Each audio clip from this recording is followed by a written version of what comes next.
Sveiki kolegos, aptarsime laboratorinių tyrimų užsakymų ypatumus skubios pagalbos skyriuje. Kas jums svarbiausia žinoti, tai kad ant lapelio viršutinio kampo turite nurodyti paciento poziciją, tai yra ar lovos ar sėdimų ratų skaičių.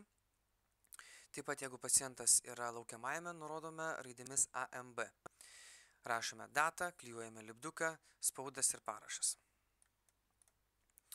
Toliau kitoje pusėje, kas svarbiausia jums žinoti, kas rašomi yra ant atskirų lapelių. Dedimerai, juos taip pat galima rašyti su krešumais. Troponinas I, laktatai. Pasakius esams, kad reikia paimti pilką mėgintuvėlį, jo žinos, kad reikalingi laktatai. Bendras kraujas, biocheminiai tyrimai, viskas tas pats, kas ir kitose skyriuose.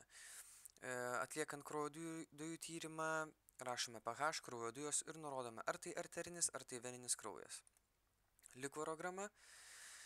Mums svarbiausia yra paimti 2 lapelius, parašyti ant vieno laktatai, chloridai, gliukozė, pažymėti baltymą.